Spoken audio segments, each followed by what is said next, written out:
Olá, colegas, sejam bem-vindos a mais um 15 minutos de Udemo. Nesta edição, conforme já combinado, nós vamos responder às perguntas encaminhadas pelos colegas, pelas colegas, sobre a nova APM, o decreto, que regulamenta a nova APM. Então vamos lá. A primeira pergunta: o diretor da escola poderá ser o presidente do Conselho Deliberativo? Resposta: em tese, sim, porque o texto é omisso. O decreto diz apenas que o Conselho Deliberativo será constituído por 3 membros eleitos em Assembleia Geral, pelo voto da maioria dos associados com direito a voto presentes à reunião. Artigo 18. O parágrafo único afirma: dentre os membros do Conselho Deliberativo, deverá ser eleito ao menos um representante legal de aluno matriculado na escola. Portanto, uma vaga já está reservada para o representante legal de um aluno. Sobram 2. Portanto, em tese, o diretor poderia ser o presidente do Conselho Deliberativo. No entanto, a Udemo é contra a participação direta do diretor de escola, do vice-diretor e do professor coordenador em cargos oficiais na APM. Eles deverão colaborar, assessorar, auxiliar, supervisionar a APM, mas não participar diretamente, até para evitar processos administrativos que são hoje muito frequentes. Segunda pergunta: qual é a diferença entre maioria simples e maioria absoluta? Porque o texto fala uma vez em maioria simples e outras vezes em maioria absoluta. Como respostas, nós vamos imaginar uma reunião com 10 participantes. Na votação de uma determinada proposta, 4 participantes votam favoravelmente, 3 votam contra e 3 se abstêm. Como as abstenções não são contadas, a proposta foi aprovada por um voto, 4-3.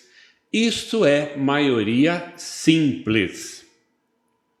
A maioria absoluta, por outro lado, exige que mais da metade dos presentes votem favoravelmente à proposta.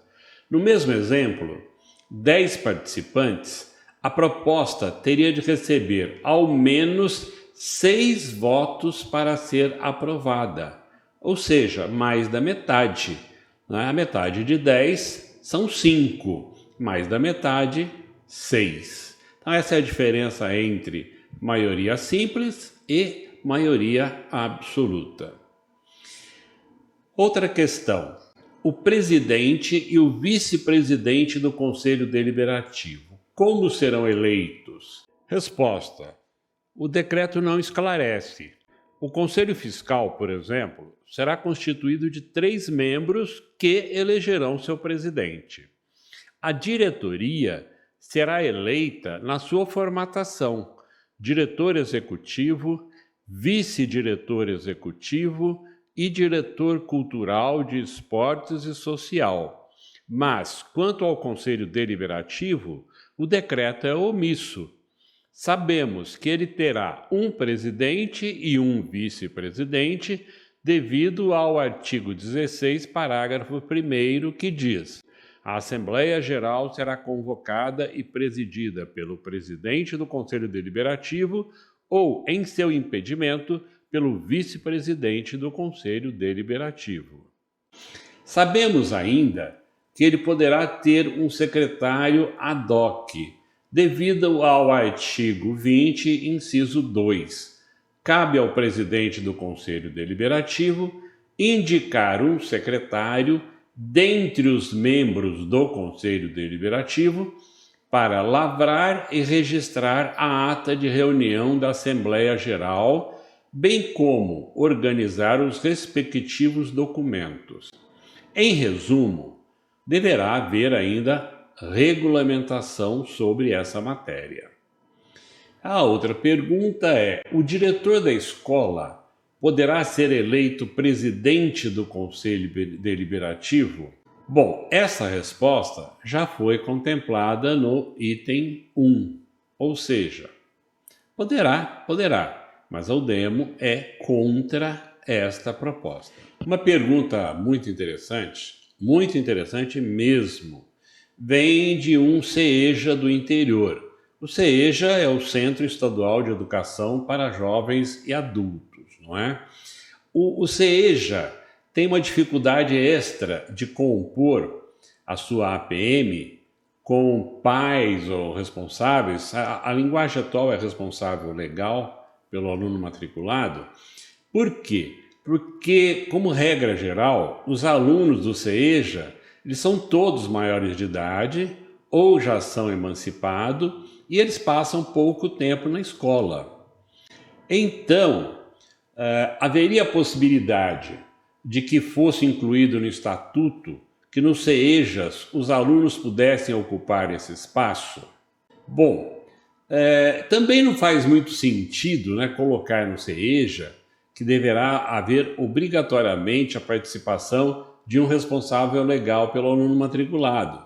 Como já falamos, normalmente eles são alunos maiores ou emancipados, não é? Agora, há um problema, porque se não ficar exatamente como manda o estatuto, ou seja, exatamente nos termos em que está redigido o estatuto, sempre há dificuldade com o cartório e com o banco. Bom, é claro que essa questão é muito bem colocada e deverá haver uma regulamentação, alguma observação da Secretaria com relação a isso. O que nós podemos adiantar é o seguinte: se o aluno é maior ou é emancipado, neste caso, para este fim, ele é o responsável legal por si mesmo. Mas, repetimos, esta é uma questão que terá que ter uma análise muito cuidadosa por parte da Secretaria da Educação, porque, veja, o decreto não contempla algumas situações que nós temos na rede, e essa é uma delas. Uma outra pergunta é a seguinte: o diretor executivo da nova APM deverá ser um professor ou poderá ser um funcionário ou um pai de aluno?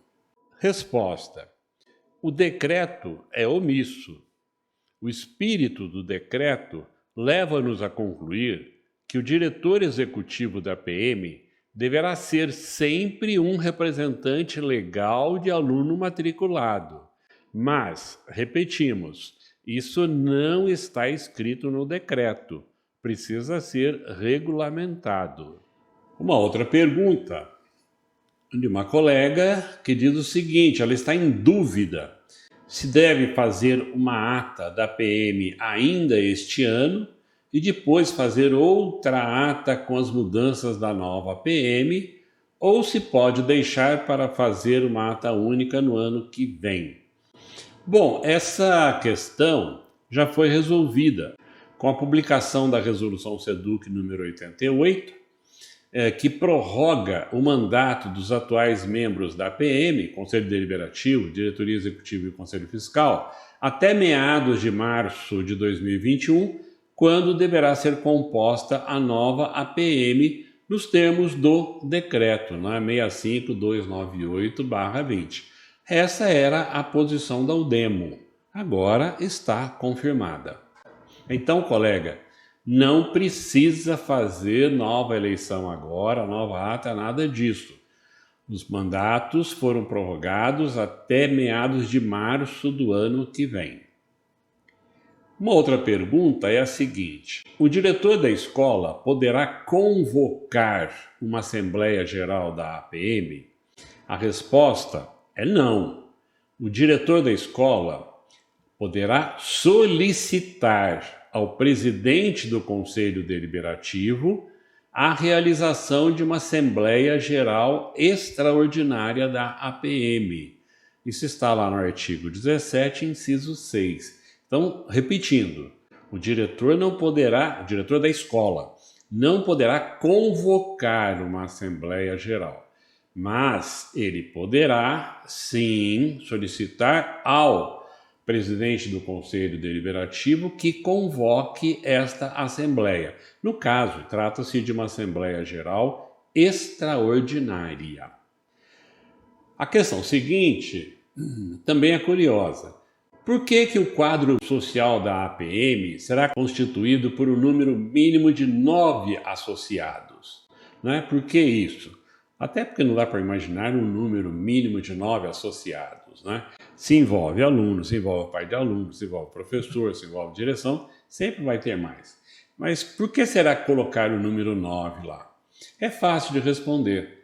Porque nós teremos 3 órgãos diretores da APM. O Conselho Deliberativo, com 3 membros. A diretoria, com 3 membros. E o Conselho Fiscal, com 3 membros. Portanto, 3 mais 3 mais 3, 9 membros. Agora, um detalhe. Observem que aqui não haveria espaço para os substitutos, porque o decreto fala em um determinado momento que poderão ser eleitos titulares e substitutos.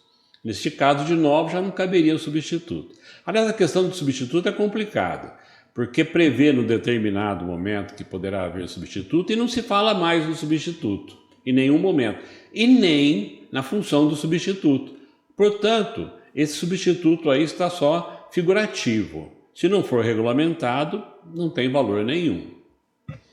A pergunta seguinte pede uma explicação sobre a expressão dever facultativo que nós usamos na explicação do texto. Dever facultativo. Olha, a resposta é a seguinte, colega. Isso é uma ironia. Veja, porque se é dever, não é facultativo. Se é facultativo, não é dever. O que acontece é que o artigo 10, inciso 6 do decreto da PM, afirma que constitui um dever do associado cooperar dentro das suas possibilidades para a construção do fundo financeiro da APM. Porém, o artigo 6º, parágrafo 1º, já havia determinado que a contribuição dos associados será sempre facultativa. Portanto, na redação do artigo 10, inciso 6, esqueceram de mencionar que contribuir para com o fundo da PM é um dever moral. Dever moral. Sem essa observação, e por constar de um decreto, esse dever torna-se legal. Por isso a expressão dever facultativo. Ou seja, não é dever, não é? Se é facultativo não é dever, se é dever não é facultativo. Isso foi um tropeço aí na redação do decreto. Bom, colegas, essas foram as principais perguntas que nós recebemos. Nós queremos chamar a atenção de todos vocês para a próxima edição de 15 minutos de Udemo, onde nós vamos tratar de mais uma tragédia. Repetimos, tragédia que está para cair sobre os serviços públicos e os servidores públicos de todo o país, da União, dos Estados e dos municípios, que é a PEC 32 de 2020, que trata da reforma administrativa do Estado. Veja, na verdade, uma tragédia. E nós vamos esclarecer todos os pontos que justificam a nossa classificação de essa medida como tragédia para o serviço público e os servidores públicos de todo o país. Obrigado, colegas, pela sua atenção. E não se esqueçam, na próxima terça-feira, agora, dia 1º de dezembro, às 9 horas da manhã, nós teremos uma live conjunta, Udemo Apaze, com a participação do Dr. Júlio Bonafonte sobre essa nova reforma administrativa. Obrigado pela sua atenção e até lá.